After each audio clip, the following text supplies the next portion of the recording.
Thank you, Madam President. First, I want to say thank you to Senator Myrie and Senator Palumbo for the great debate. It's a tough subject, and I appreciate the candid responses. Madam President, I truly, truly believe in second chances, and I believe in the resiliency of New Yorkers. But you know what else I also believe in? That's consequences. And while I appreciate my colleagues' changes to the Clean Slate bill since it was first introduced, my concerns remain. I believe this bill does not do enough to protect our communities, our families, and our children. Unfortunately, over the past 2 years, this is a theme that we've seen time and time again. Among the bill's flaws, Clean Slate allows for an unlimited number of prior convictions to be concealed. It protects individuals with significant criminal records, as you heard, violent felonies, including domestic terrorism, manslaughter, arson, robbery, and even animal abuse. Madam President, I have to ask my colleagues, are these crimes that we're really, truly willing to erase? Of course, I believe in second chances, but not at the expense of public safety.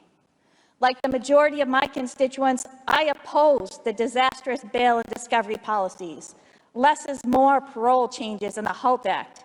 These policies and others advanced by the majority prioritize criminals while putting our communities at risk. Since April 1st of this year, when the HALT Act took effect, there have been a dramatic increase in the horrific attacks within our state's correctional facilities. Attacks on correctional officers and attacks between inmates have risen as well. When discovery changes were passed, we saw what a huge burden that was for our district attorney's offices. We saw the negative consequences that accompanied that unfunded mandate that was handed down by the state.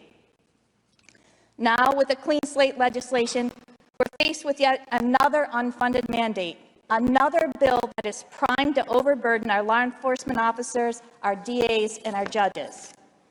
It appears to me that there are dangerous gaps in this legislation that potentially put vulnerable individuals at risk. And the question I have, is it worth it? Is it worth it, the risk to our children? Are we unnecessarily putting children at risk by sealing the records of a person convicted of harming or abusing a child? What happens when that person who's convicted of child abuse is hired by a facility, but under this legislation cannot access criminal records? A facility that caters to children, like a theme park, a water park, a small daycare. Not only do bills like Clean Slate jeopardize public safety, but they tie the hands of law enforcement, DAs, and judges. Madam President, we must put public safety first. We must restore common sense to our criminal justice laws. I urge my colleagues to join me in voting no.